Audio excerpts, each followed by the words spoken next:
MSJ സന്യാസിനി സമൂഹത്തിന്റെ platinum jubilee ആഘോഷങ്ങൾക്ക് സമാപനമായി. കോതമംഗലം സെന്റ് ജോർജ് കത്തീഡ്രൽ ദേവാലയത്തിൽ നടന്ന പ്ലാറ്റിനം ജൂബിലി സമാപന ചടങ്ങ് സത്ന രൂപത ബിഷപ്പ് എമിരിറ്റസ് മാർ മാത്യു വാണിക്കിഴക്കേൽ ദീപം തെളിച്ച് ഉദ്ഘാടനം ചെയ്തു. Medical sisters of saint Joseph സന്യാസിനി സമൂഹത്തിന്റെ 75ാം വാർഷികത്തോടനുബന്ധിച്ച് നടന്ന കൃതജ്ഞതാ ബലിയിൽ കോതമംഗലം രൂപത ബിഷപ്പ് മാർ ജോർജ് മഠത്തിൽ കണ്ടത്തിൽ മുഖ്യ കാർമ്മികത്വം വഹിച്ചു. ദൈവദാസൻ ജോസഫ് പഞ്ഞിക്കാരൻ വിശുദ്ധ ജീവിതം കൊണ്ട് അടിത്തറ പാകിയ സന്യാസിനി സമൂഹമാണ് ധർമ്മഗിരിയെന്ന് കുർബാന മധ്യേ നൽകിയ സന്ദേശത്തിൽ ബിഷപ്പ് മാർ ജോർജ് മഠത്തിൽ കണ്ടത്തിൽ പറഞ്ഞു.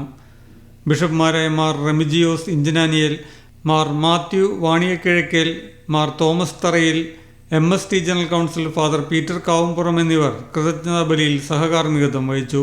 11 നവസന്യാസിനികൾ സഭാവസ്ത്രം സ്വീകരിക്കുകയും പ്രഥമ വ്രതവാഗ്ദാനം നടത്തുകയും ചെയ്തു.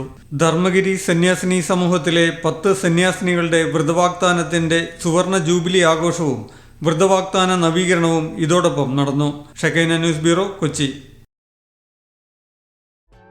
ഷെക്കൈന ടെലിവിഷന്റെ വാർത്തകളും പ്രോഗ്രാമുകളും യൂട്യൂബിൽ കാണുന്നതിനായി ഈ ചാനൽ സബ്സ്ക്രൈബ് ചെയ്യുക. നിങ്ങളുടെ മൊബൈലിൽ തത്സമയം നോട്ടിഫിക്കേഷൻ ലഭിക്കുന്നതിന് ബെൽ ബട്ടണിൽ വിരലമർത്തുക.